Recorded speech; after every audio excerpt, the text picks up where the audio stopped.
무너진 성벽을 세운 느헤미야라는 제목을 가지고 말씀을 전하고자 합니다. 이스라엘은 성전을 자기의 생명처럼 귀하게 여겨야만 합니다. 거룩한 그 성전을 보호하고 제사를 드리기 위해서는 반드시 성벽이 있어야 합니다. 하지만 이스라엘 백성들은 죄에서 떠나라는 하나님의 간절한 부탁을 저버리고 타락했기 때문에 결국 바벨론에 의해서 무너지고 말았습니다. 백성들은 대부분 성 밖에 살았으며 성벽으로 둘러싸인 성에는 성주와 세금을 내는 상인들과 군사들 그리고 나라의 안위를 기원하며 제사를 드리는 사제 그룹이 살고 있었습니다. 백성들의 10%만 성 안에서 살고 있었고 다른 사람들은 성 밖에서 살고 있었어요. 그러니까 변두리라고 하죠. 그곳에 마을에 살다가 전쟁이 나면 성 안으로 백성들이 들어와서 적군을 물리치기 위해 힘을 합하였습니다. 예루살렘은 성전과 성벽이 파괴된 그 자체로 아주 폐허가 되고 말았어요. 성문에 앉아서 백성들을 재판하는 장로들이 사라졌습니다. 우리 롯을 보면은 성문 앞에 앉아 있잖아요. 그 사람이 재판을 하느라고 거기 앉아 있는 거예요. 그래서 성벽이 있고 성문이 있어야 백성들이 재판을 받을 곳이 있는 것입니다. 그런데 성벽이 없으니까 백성들이 재판을 받을 수가 없단 말이죠. 하나님께 제사를 드리던 제사장들도 모두 다 포로로 끌려갔으므로 그들의 모든 삶은 무너지고 말았습니다. 성 안에 살던 사람들이 포로로 끌려간 것을 보면 성 밖에 있던 백성들이 얼마나 정복자들에 의해서 비참하게 살해를 당했을지 우리는 알 수가 있단 말이죠. 백성들에게 율법을 선포하고 가르쳐야만 올바른 삶을 살 수가 있는데 예루살렘은 죄로 인해서 모든 것이 무너지고 말았습니다. 우리도 교회에 모여서 함께 예배를 드리고 찬양하며 하나님의 말씀을 들어야 한단 말이죠. 그러나 우리 기독교인들의 죄로 인해서 우리는 교회에서 예배를 드릴 수 없는 이런 고난을 지금 당하고 있습니다. 그러니까 지금 정치하는 사람들 욕할 것 없다 말이죠. 하나님께서 왜 그런 권력자를 세워서 우리가 예배를 드릴 수 없는 이 상황을 우리에게 주셨는가를 생각해 봐야 합니다. 하나님께서 이스라엘을 향해 그들의 죄를 여러 번 경고하셨지만 그들이 불순종하자 바벨론의 포로가 되게 하셨습니다. 70년이라는 긴 세월 동안 그들은 하나님께 제사를 드릴 수가 없었고 그리운 고국으로도 갈 수가 없었어요. 그러나 하나님께서 바벨론을 멸망시킨 후 바사 제국 그러니까 페르시아의 첫 왕인 고레스에게 감동을 주셔서 70년 후에 예루살렘으로 귀환시키겠다라는 약속을 성취하셨습니다. 느헤미야의 이름은 여호와께 위로를 받는다라는 뜻을 가지고 있습니다. 그는 BC 464년에서 424년경의 시대의 인물로서 바사왕 아닥사스다가 통치할 때 예루살렘 총독으로 부임을 해서 성벽을 재건했습니다. 그는 아닥사스다 제20년 길스르월에 수상궁에 그는 있었어요. 그런데 유다에 살던 동생 하나니가 와서 성전이 무너진 고국의 처참한 상황을 모두 다 알려주었습니다. 예루살렘 성이 허물어지고 성문이 다 불탔다라는 소식을 들은 느헤미야는 그날부터 금식하며 기도하기 시작을 했습니다. 그동안 하나님께서 경고하시길 너희들이 계명과 율례와 규례를 지키지 않는다면 너희들을 여러 나라에 흩어버릴 거야. 그러니까 빨리 돌이켜라고 말씀을 하셨지만 유다가 돌이키지 않았다는 것을 예레미야는 알고 있었습니다. 우상과 쾌락으로 타락한 유다가 하나님께 고난을 받는 것이 마땅하지만 그래도 자기의 나라라 말이죠. 그러니까 눈물로 예루살렘으로 돌아가서 성전과 성벽을 재건하게 해주십시오라는 기도를 계속해서 드리기 시작을 했습니다. 느헤미야가 기도한 지 넉 달 만에 하나님께서 응답을 하셨어요. 넉 달이라는 시간은요, 여러분, 짧은 시간이 아닙니다. 우리가 어떤 목적을 가지고 기도를 할 때 우리는 한 2, 3일만 하면 하나님이 응답을 하셔야 된다고 생각을 한단 말이죠. 그러나 5년 뒤에 10년 뒤에 응답을 하실 수가 있습니다. 아닥사스다 왕 제20년 니산월에 왕은 얼굴에 수심이 가득한 느헤미야를 보면서 왜 그렇게 수심이 가득하냐고 물어보았습니다. 하지만 자기 나라를 정복한, 그리고 그 성벽을 다 무너뜨린 정복자라 말이죠. 그 정복자에게 우리나라에 지금 성벽조차 없습니다라는 말을 할 수가 없는 거예요. 그러니까 그는 하나님께 잠시 묵도하고 나서 왕이 만일 나를 좋게 여기신다면 유다로 보내주셔서 성을 건축하게 해주시면 어떻겠습니까? 라는 건의를 드립니다. 왕은 흔쾌히 허락을 했고 유다로 안전하게 갈 수 있도록 조서까지 내려주었어요. 그 후에 고레스 왕에 의해 포로들이 귀환하는 놀라운 축복을 받게 된 것입니다. 스룹바벨과 에스라는 1차, 2차 포로 귀환 때 고국으로 돌아와서 성전을 재건하는 일에 힘썼어요. 그리고 느헤미야는 성벽을 재건하는 일에 힘썼습니다. 다윗의 후손인 스룹바벨의 영도하에 이스라엘 백성이 하나가 돼서 자신들의 죄로 인해 황폐해져 버린 성전을 재건하기 시작을 했습니다. 느헤미야는 성곽 재건에 힘쓴 다음에 안식일을 준수하는 문제, 그리고 이방 여인과 결혼한 그 자폰 문제, 그리고 레위인의 급여를 중단한 그런 문제에 대해서 그런 왜곡된 부분을 고쳐나가기 시작을 한 거예요. 성전을 재건하는 사역은 하나님의 섭리와 백성의 전폭적인 헌신을 통해서 진행되었습니다. 백성들은 성전을 재건하면서 나라가 얼마나 소중한지 깨닫기 시작을 했단 말이죠. 나라를 빼앗기면 신앙을 지킬 수 없다는 것을 깨닫기 시작을 한 것입니다. 자신들의 죄로 나라를 빼앗기고 포로가 되어 고국으로 돌아오지 못하는 고통과 말씀을 듣지 못한다는 것이 얼마나 큰 아픔인지 깨닫게 되었습니다. 하지만 성전과 성벽을 재건하는 도중에 사탄의 방해가 아주 심했어요. 매 순간 큰 어려움을 겪어야만 했습니다. 성전이 완성되고 나면 어때요? 그곳에서 말씀이 선포된단 말이죠. 말씀을 들으면 백성들이 달라져요. 그 삶이. 그러니까 회개하는 역사를 사탄이 절대로 보고 있을 수 없는 것입니다. 하나님께서 아담과 하와를 에덴 동산에 두셨을 때 사탄은 하와와 아담이 말씀대로 사는 것을 원치 않았어요. 사탄은 우리 성도들이 말씀을 듣고 그대로 사는 것을 원치 않습니다.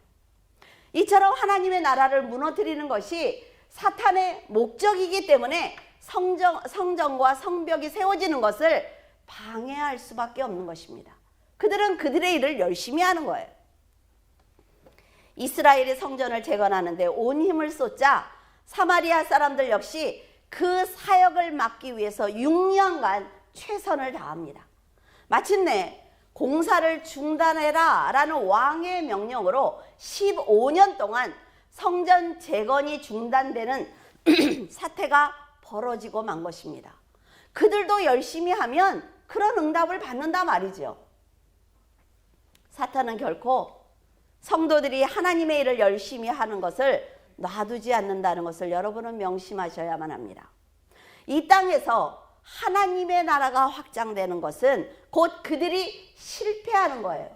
그러니까 모든 방법을 동원해서 회복이 되지 못하도록 막는 것입니다.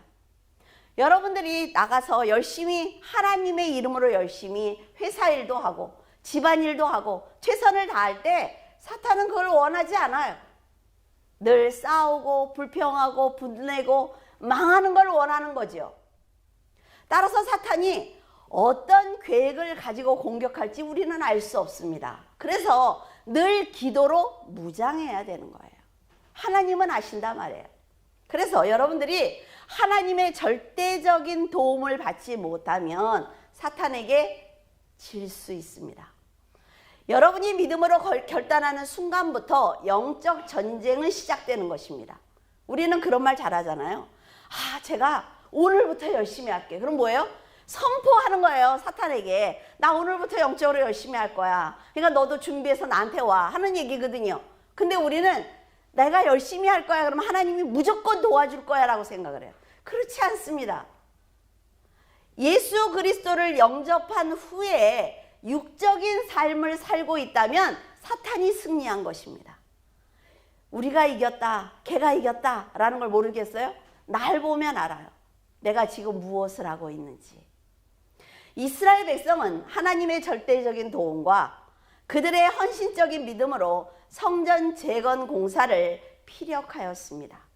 에스라와 백성들은 감격했고 완공된 그 성전에서 하나님의 말씀이 선포되면서 백성들은 그토록 원하던 하나님의 말씀을 듣게 되었습니다. 여러분, 그 현장으로 한번 가보세요. 얼마나 좋았을까요? 비록 아직 정복자들에 의해서 많은 백성들이 흩어져 살고 있지만 성전이 완공되었단 말이에요. 따라서 성전이요, 솔로몬의 성전처럼 그런 성전 아니에요. 아주 초라하지만 하나님의 말씀이 선포될 수 있는 그런 성전이 완공되고 그 앞에 서서 지금 모세의 율법을 들을 때 그들이 얼마나 좋았을까요? 그런데 그토록 간절했던 말씀을 쉽게 들을 수 있게 되자 안타깝게도 다시 세상을 바라보면서 인간적인 삶을 살기 시작했습니다. 출애굽에서 나와서 불평한 게 3일이에요, 여러분. 여러분은 며칠 만에 불평하십니까? 우리가 1년, 2년 하나님 앞에 간구하고 기도하던 그 응답을 받았을 때 그 기쁨이 며칠가요? 오랜 세월을 돌아 말씀을 듣게 된 그들은 끝까지 신앙을 지켜야 하는 것입니다. 얼마나 간절히 원했던 성전이며 얼마나 드리고 싶었던 제사예요. 얼마나 듣고 싶었던 말씀인데 이 모든 것을 날마다 자유롭게 듣게 되자 그 감격을 모두 다 잊어버리고 만 것입니다. 에스라 9장 10절 우리 하나님이여 이렇게 하신 후에도 우리가 주의 계명을 저버렸사오니 이제 무슨 말씀을 하오리까? 그렇게 간절히 성전을 짓도록 하셨는데 이제 우리가 또 그 앞에서 죄를 짓는데 우리가 무슨 말을 하나님께 드릴 수가 있겠습니까? 라는 얘기예요. 타락한 백성을 보면서 에스라는 통곡했고 심히 아픈 마음으로 금식하며 기도했습니다. 하나님의 은혜로 고국으로 돌아왔을 때 절대로 변하지 않겠다라는 그들이 편안한 삶에 어느 정도 적응이 되니까 처음 사랑을 다 잊어버리고 다시 세상을 바라보기 시작을 한 거예요. 그들은 화인 맞은 심령이 되자 진리의 말씀을 들어도 감동이 없었습니다. 감격하여 드렸던 예배도 형식적인 예배가 되고 만 거예요. 여러분, 대제사장이 죄를 짓고 나서 제사를 드리면 죽습니다. 그 자리에서. 그것처럼 형식적인 예배를 드리는 모든 사람을 하나님이 그 자리에서 데려가신다면 적당히 예배를 드리는 사람은 없을 것입니다. 성도들이 입고 있는 옷은 작은 얼룩도 없는 아주 하얀 옷이라 말이에요. 그런데 하얀 천이 그 빨간 물감에 이렇게 잠기면서 나는 물들지 않을 거야. 나는 할 수 있어. 라고 말한들 물들지 않습니까? 하나님은 빨갛게 물이 들었든 아니면 불구스름하게 물이 들었든 하얗지 않으면 죄라고 말씀하십니다. 헌데 사람들은 세상은 저렇게 악해. 세상은 다 저렇게 거짓말하고 사기쳐서 다 잘 살잖아. 그런데 나는 이 정도면 그래도 하나님께서 용서하실 거야. 난 그래도 착한 쪽에 들어 라고 생각을 해요. 이런 마음은 정말 성도들이 경계해야 되는 악한 마음입니다. 나만 이렇게 사는 것이 아니라 모두 다 그렇게 살고 있고 그래도 나는 말씀을 알고 죄의식도 있으니까 괜찮다는 생각을 절대로 해서는 안 됩니다. 여러분, 아담과 하와가 에덴 동산에서 선악과를 딱 한 번 따먹었어요. 그렇죠? 여러 번 먹지 않았어요. 그것처럼 단 한 번의 죄로 죽을 수 있다는 것을 알아야 합니다. 죄는 모양이라도 버리라고 말씀하시는 음성을 들을 수 있어야만 죄가 가득한 세상을 헤쳐나갈 수 있는 것입니다. 겁나시죠? 그러니까 예수님이 어떻게 했어요? 단 한 번의 대속죄로 우리를 살려주신 것입니다. 한 번 먹고 다 죽었단 말이에요. 그러니까 예수님이 한 번에 살려주신 거예요. 단 한 번에. 그러니까 두려워할 것 없어요. 느헤미야는 험난한 고난과 연단을 받은 백성들이 하나님을 떠나 타락하는 것을 보면서 진심으로 안타까워했습니다. 느헤미야 2장 8절에 또 왕의 삼림감독 아삽에게 조서를 내리사 그가 성전에 속한 영문의 문과 성곽과 내가 들어갈 집을 위하여 들보로 쓸 제목을 내게 주게 하옵소서 하며 내 하나님의 선한 손이 나를 도우심으로 왕이 허락하고, 왕이 판단해서 결정해서 한 것 아니라 말이에요. 하나님의 선한 손이 그를 움직이신 것입니다. 예루살렘 성전과 성벽은 70년 동안 어느 누구도 세울 엄두조차 내지 못했어요. 완전히 붕괴되어 있었습니다. 성전은 겨우 재건했지만 성벽은 무너진 채로 그대로 있었단 말이죠. 그러니까 이런 열악한 상황에 처해 있는 성전에 이방인들이 왔다 갔다 하면서 장사를 하기 시작을 했어요. 그리고 자기들의 신을 성전에 들어와서 전하기 시작을 했습니다. 그러자 포로 생활을 할 때 몸에 배어있던 나쁜 습관들이 어때요? 서서히 올라오기 시작을 하는 거죠. 그래, 저렇게 하면 되겠다. 어제도 강화에 잠깐 갔다 왔는데 길에 돌을 이렇게 쌓아놨더라고요. 그게 얼마나 간절한 마음이었을까요? 그걸 쌓으면서 돌이 무너질까 봐. 그런 행동들을 한다는 거죠, 사람들은. 그러니까 그들의 그런 말과 행동을 보면서 그렇게 간절했던 제사를 형식적으로 드리기 시작을 했습니다. 진실된 마음으로 드리지 않는 제사는 하나님께서 받지 않으십니다. 이것을 예레미야가 알았단 말이죠. 그래서 예레미야는 하나님께 다시 또 책망을 받고 고난을 당할 수 있는 이스라엘 백성들을 위해서 성벽을 만들어야 되겠다라는 생각을 한 거예요. 하나님께 경배를 드리기 위해서는 성벽이 재건되는 것이 우선이고 그래야만 성전도 보존할 수 있다는 것이 예레미야의 생각입니다. 느헤미야의 생각입니다. 느헤미야는 성벽 재건의 필요성을 절감하고 구체적으로 계획을 세우기 시작을 했어요. 그리고 하나님께 기도로 도움을 청했습니다. 여러분들도 어떤 원하는 목적이 있으면 구체적으로 계획을 세워야 돼요. 그리고 한 가지씩 기도를 해야 됩니다. 기도를 하면서 내가 했으니까 이것이 100% 응답을 받을 것이라는 생각을 하면 안 돼요. 왜? 나는 어린아이이기 때문에 내가 세운 계획이 하나님의 그 높으신 그 계획까지 따라가지 못하기 때문에 하나님이 위에서 보시면서 그 계획은 아니야, 아직 어려 라고 말씀하실 수 있어요. 그러니까 하나님이 NO 하는 것도 응답이라 말이에요.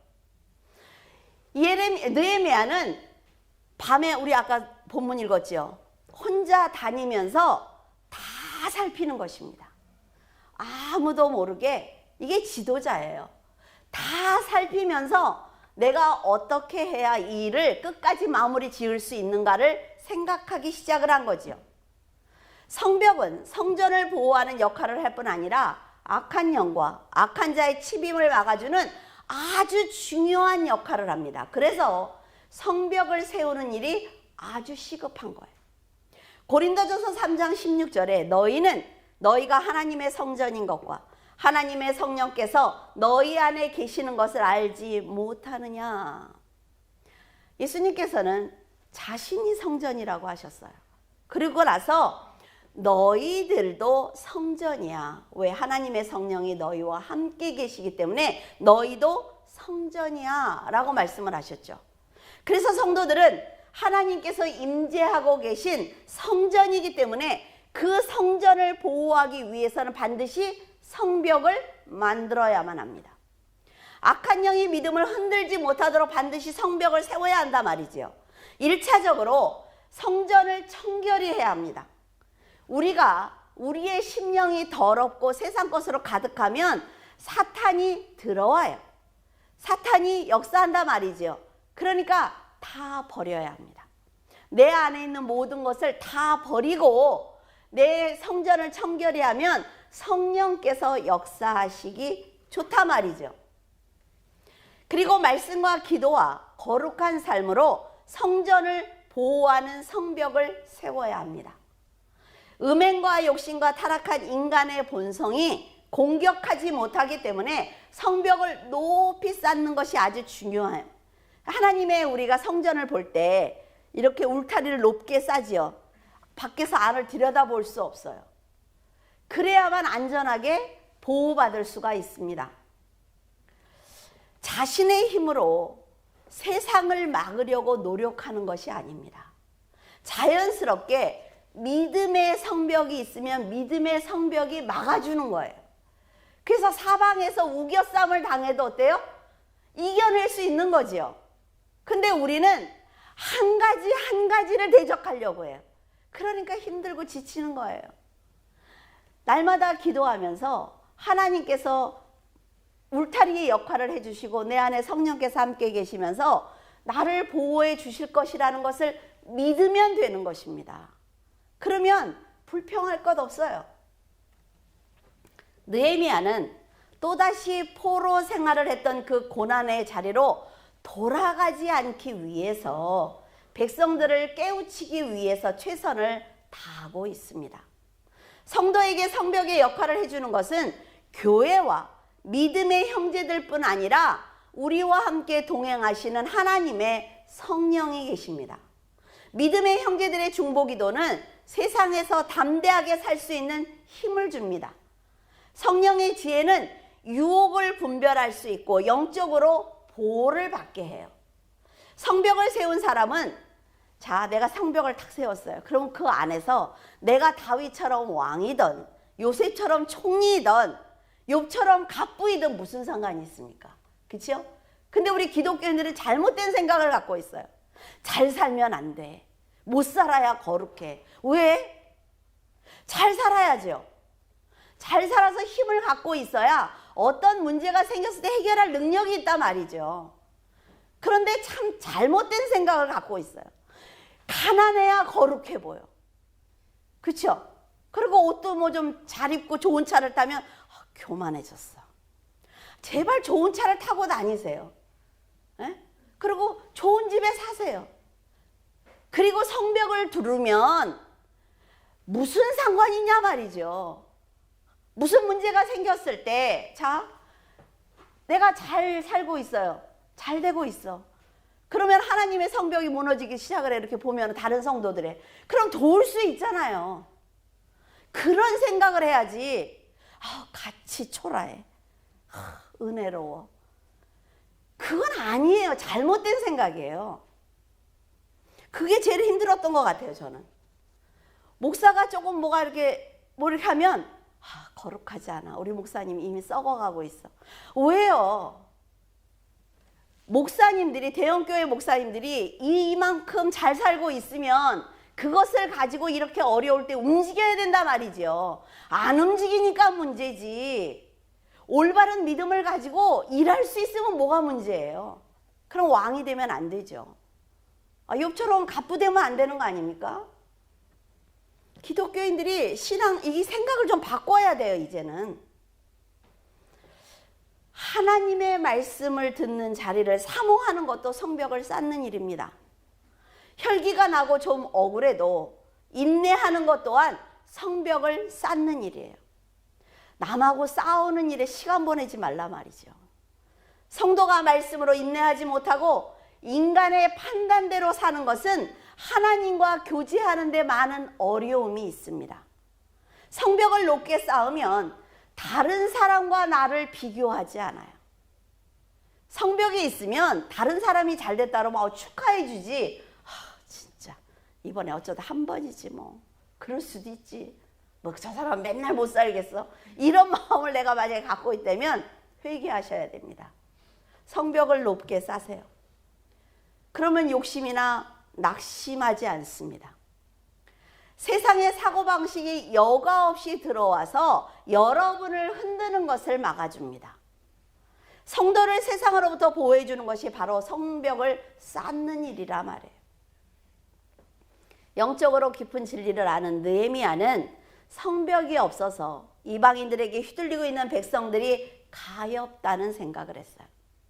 그러나 인간의 힘으로 되는 것이 아니기 때문에 느헤미야는 하나님께 이 나라와 이 민족을 보호해 달라고 간절히 기도드렸습니다. 느헤미야가 성벽을 위해서 기도하기 시작한 때는 에스더 사건, 그러니까 불임절이 일어난 기념하는 그날 29년 후예요. 그러니까 그동안 이스라엘 백성들이 정신 못 차렸다는 걸 알 수 있겠죠. 기도는 하나님의 능력을 덧입는 능력입니다. 방언을 하고 하나님의 음성을 듣고 이게 능력이 아니에요. 하나님의 능력을 덧입는 것입니다. 그래서 여러분이 생각만 해도 하나님이 움직여 주시고 하나님이 도와주시고 이것이 능력이에요. 어느 시대를 막론하고 기도는 언제나 모든 문제를 해결하는 해결책이었습니다. 여러분들이 회사의 문제가 어렵고 저 사람 때문에 너무 괴롭고 내가 지금 상황이 너무 힘들다고 하면 기도하시라 말이에요. 그 모든 것을 해결해 주시는 분은 하나님이고 해결책을 하나님이 가지고 있다는데 우리는 머리를 싸매고 고민할지언정 기도는 하지 않습니다. 왜? 버리는 시간 같아요. 기도한들 뭐해? 하나님이 이거를 나도 못하는데 하나님이 하신다고 이런 생각을 한단 말이에요. 기도는 믿음의 성벽을 쌓는 데 필요한 물자와 사람을 공급하시는 하나님의 마음을 움직입니다.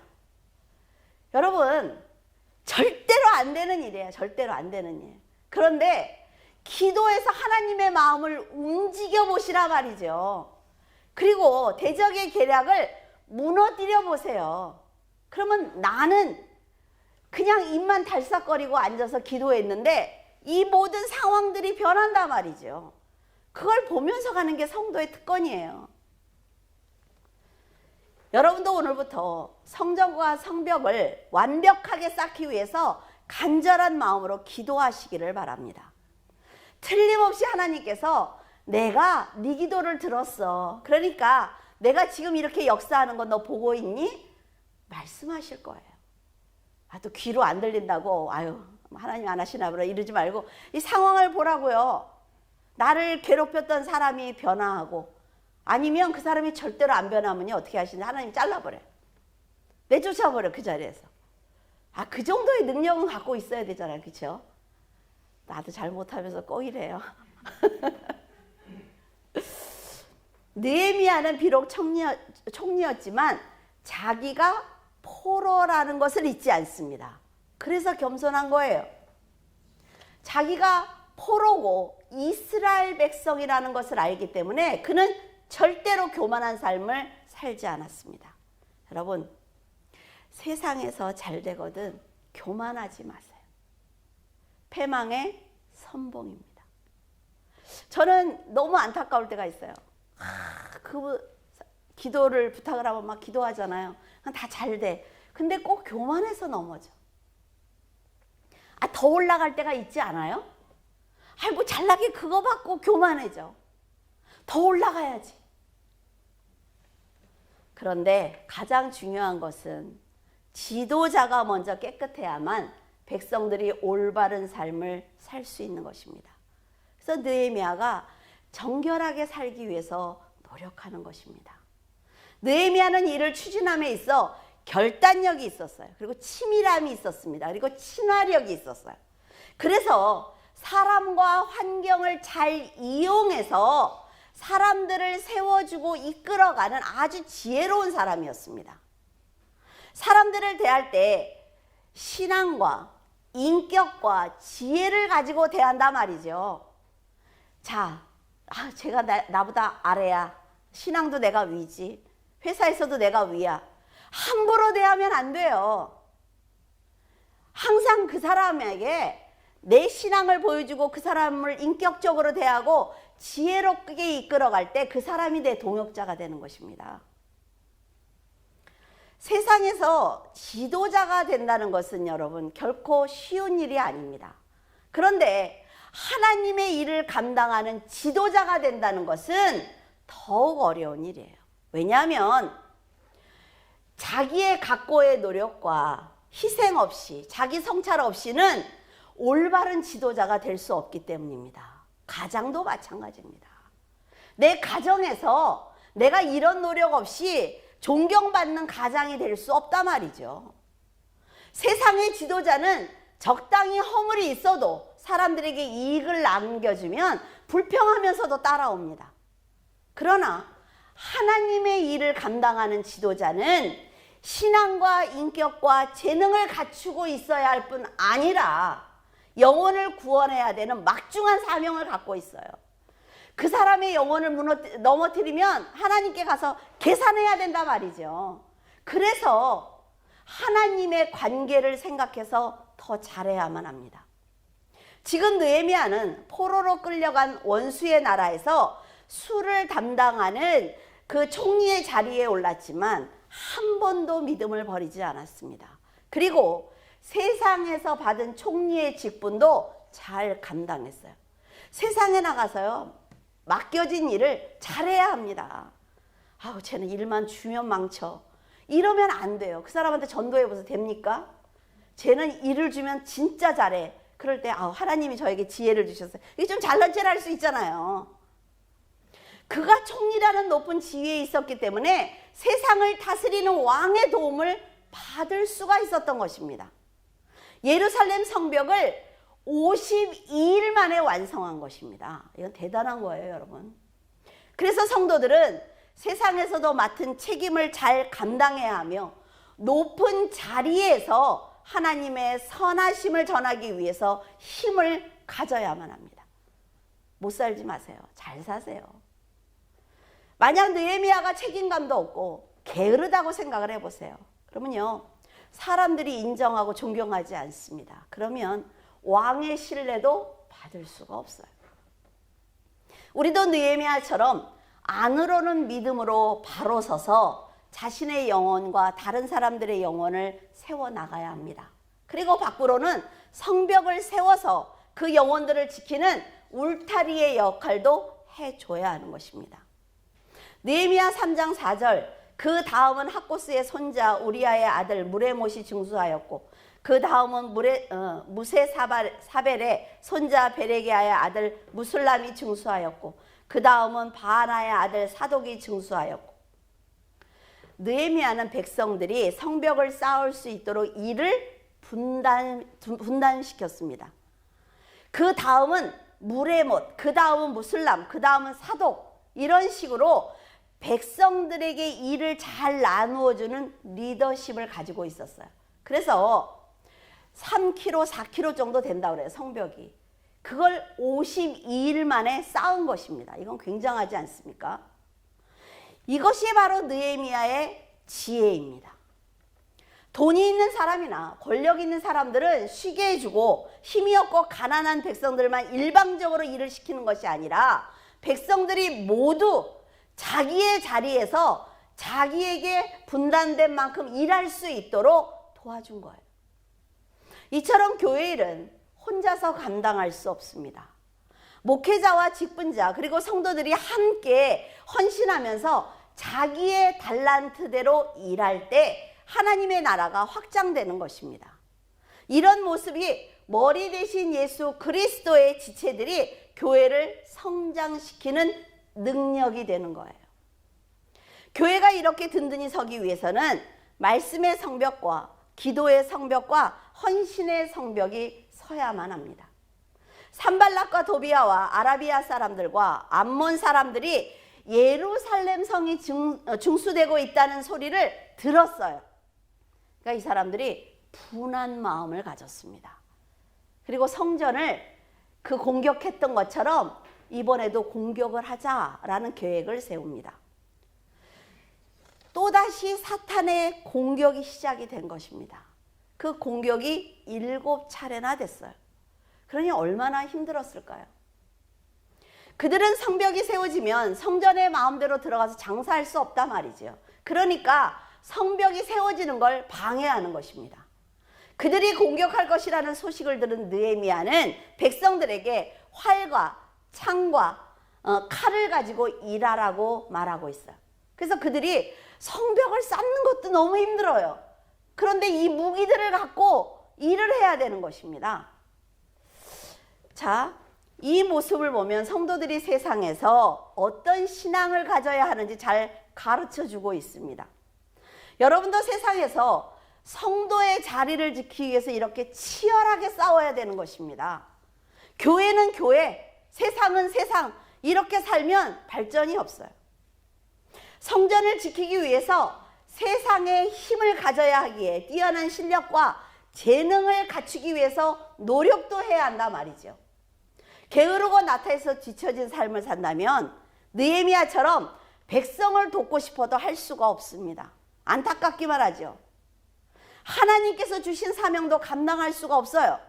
주어진 모든 일에 그래서 열심을 다해야 하는 것입니다. 공부해야 된다 말이죠. 하나님이 알아서 하시겠지, 도와주시겠지, 인도하시겠지. 천만에요. 하나님은요, 그 사람을 도와줄 이유가 없습니다. 제발 이것 좀 알았으면 좋겠어요. 내가 교회를 다녀주니까, 내가 지금 몇십 년을 신앙생활을 했는데 하나님이 나한테 하시겠지. 내가 지금까지 이렇게 교회를 다녔으니까 내 자녀들이 잘 되겠지. 천만에요. 왜? 목숨을 다해서 열심히 하는 사람들이 더 많단 말이에요. 그 사람들을 도와주죠. 제가 지금 드리는 말씀은 세상에서 돈과 권력을 가져야 된다는 말씀과 다른 말씀입니다. 육적으로 게으르고 영적으로 무지하면 판단력이 흐려져서 사탄이 공격을 해도 그것을 분별할 수가 없어요. 말씀으로 살아봐야 반짝반짝 윤이 난단 말이에요. 전쟁에 나갈 때 칼을 갈잖아요. 왜 갈아요? 무딘 칼을 가지고 나가서는 이길 수가 없어요. 그렇기 때문에 영육 간에 부지런하고 지혜로워야 합니다. 느헤미야는 세상의 욕심을 버리고 죽은 자의 자세로 살았어요. 페르시아 왕이 유다 총독으로 임명했기에 상당한 권력을 가지고 있었습니다. 그런데 예루살렘에 와보니까 백성들이 너무 가난한 거예요. 그러니까 나는 녹을 받지 않겠습니다 라고 선언을 합니다. 백성이 얼마나 가난하고 힘들게 사는지 알기 때문에 정당한 대가를 받을 권리가 있음에도 불구하고 헌신적으로 봉사하는 것입니다. 총리 자리에서 누릴 수 있는 것을 다 포기한다는 것은 죽은 자의 자세로 살지 않으면 절대로 할 수 없는 일입니다. 유다 총독으로서 백성을 돕고 섬기며 성벽을 쌓는데 솔선수범한 것은 느헤미야가 하나님께서 살아계시며 역사하시는 분이라는 것을 믿었기 때문이에요. 성벽이 모두 완성되고 나자 에스라 선지자는 그때 어때요? 강대상이 처음 생겼죠. 성전에서 모세의 율법책으로 설교하기 시작을 했어요. 튼튼한 성벽 때문에 이방인이 들어오지 못하는 거룩한 성전, 안전한 성전에서 말씀이 선포된 것입니다. 에스라를 통해 율법을 들은 백성들은 올바른 삶을 살기 시작했습니다. 변화받았어요. 이것을 보면 말씀을 듣고 깨달아야만 사람이 변화되는구나 라는 것을 알 수 있습니다. 내가 지금 변화되지 않고 몇십 년 전부터 몇 년 전부터 그 행동을 똑같이 하고 있다면 나는 말씀을 깨닫지 못한 것입니다. 혹시 여러분의 성전은 성벽이 없어서 세상의 욕심과 정욕이 쉽게 드나들지는 않습니까?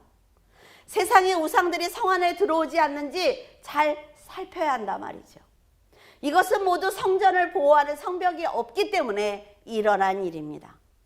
우리는 이미 세상의 끝을 보고 가는 하나님의 자녀들이에요. 세상과 사탄과 우리의 인생이 어떻게 끝날 건지 모두 알고 있는 우리 성도들이 사탄의 공격에 무너지고 유혹을 받으면 흔들린다면 하나님께서 아무리 도와줘도 이겨낼 수 없습니다. 느헤미야가 죽어야만 사는 나라에서 멋진 승리를 이루어낸 것처럼 여러분도 세상을 향해 죽은 자로 하나님 안에서는 부활한 자로 살아내면서 승리의 모습을 보여드리기를 바랍니다. 여러분은 할 수 있습니다. 느헤미야처럼 하나님의 뜻을 깨닫고 믿음을 온전히 세우며 하나님께 충성하는 하나님의 백성이기 때문입니다. 오직 하나님의 말씀을 위해서 정복자인 바사 왕에게 자기 나라로 돌아가게 해달라는 허락을 받는 담대한 용기가 있었어요. 왜요? 나는 죽었으니까. 그러니까 에스더처럼 말할 수 있는 거죠. 믿음의 사람들이 하는 행동은 다 똑같단 말이죠. 그것처럼 여러분의 심령을 청결하게 하며 거룩한 삶을 통해 세상에 복음을 전하기를 간절히 부탁을 드립니다. 기도하겠습니다. 살아서 역사하시는 하나님, 은혜를 감사를 드립니다. 하나님 아버지께서는 좌우로 치우치지 말고 진리의 길로 가라고 말씀하시지만 저희들이 하나님을 인정하지 않기에 좌우로 흔들리고 넘어지고 있습니다. 그러나 느헤미야의 모습을 보면서 그것도 자신을 정복하고 자신들을 괴롭히는 그 약탈자들 앞에 감히 나라로 돌아가 나라를 재건하고 싶다는 말을 하는 그 느헤미야를 보면서 하나님, 저희들도 이 나라와 이 민족을 위해서 기도하기를 원합니다. 하나님의 놀라우신 은혜와 하나님의 권능이 저희들과 함께 하시기를 원합니다. 그래서 온 교회가 찬양이 넘치게 하시고 온 교회가 하나님 아버지 회복하는 역사가 일어나게 하시며 성도들이 성벽을 둘러 하나님 아버지의 말씀을 보호하는 하나님 놀라운 기적이 이 땅에서 일어나기를 원합니다. 하나님 아버지, 귀한 성도들을 축복하여 주시옵소서. 하나님 아버지, 너무나 고통스러운 아버지 코로나19로 인해 모두가 손발이 묶여 있는 가운데 있습니다. 하나님, 일상적인 생활을 하게 하시고 아버지 하나님께서 전염병을 물리쳐 주신 구약의 놀라운 역사를 저희들은 알고 있사오니 아버지 하나님께서 이 나라 이 땅 그리고 전 세계를 하나님 치료해 주시옵소서. 모든 생명을 하나님 지켜보호하여 주시옵시고 지금도 너무나 많은 사람들이 생명을 잃는 가운데 있사오니 아버지 하나님께서 친히 안수하시고 하나님 세워주셔서 아버지 세상이 모두가 성령으로 충만하여 하나님께 기도하는 놀라운 기회를 저희들에게 한 번 더 허락해 주시옵소서. 귀한 하나님 물줄기 교회의 식구들 아버지 지켜보호하여 주시고 가정마다 함께 하시며 하나님 아버지 용기와 하나님 지혜를 가지고 능히 세상을 이겨낼 수 있도록 하나님 도와주시옵소서. 주님께서 함께 하심을 감사하며 우리 주 예수 그리스도 이름으로 기도드립니다. 아멘.